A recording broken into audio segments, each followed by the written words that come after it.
I'm Tomoko Arai. I live in Tokyo and I run a restaurant called Tiny Piece Kitchen, and we provide home meal for our customers. I had my own experience of having difficulty to have healthy food when I work busy hours. And as a salesperson working too much, I didn't have time to cook for myself, so I kept eating outside, getting food from convenience store, supermarket, and I started to feel that I'm not so healthy and I was not satisfied with the food.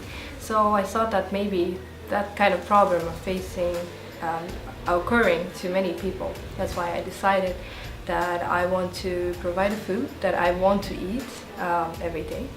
I think people in Tokyo often feel the guilt of eating outside, getting food from the convenience store. And I think if we can provide the food that is simple, it's same as the home meal, I thought that people would not feel the guilt of eating outside. So what we do is simple, being like a mother of the people in this town.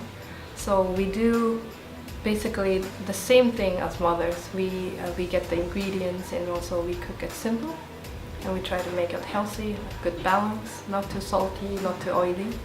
So we are trying to do a simple food.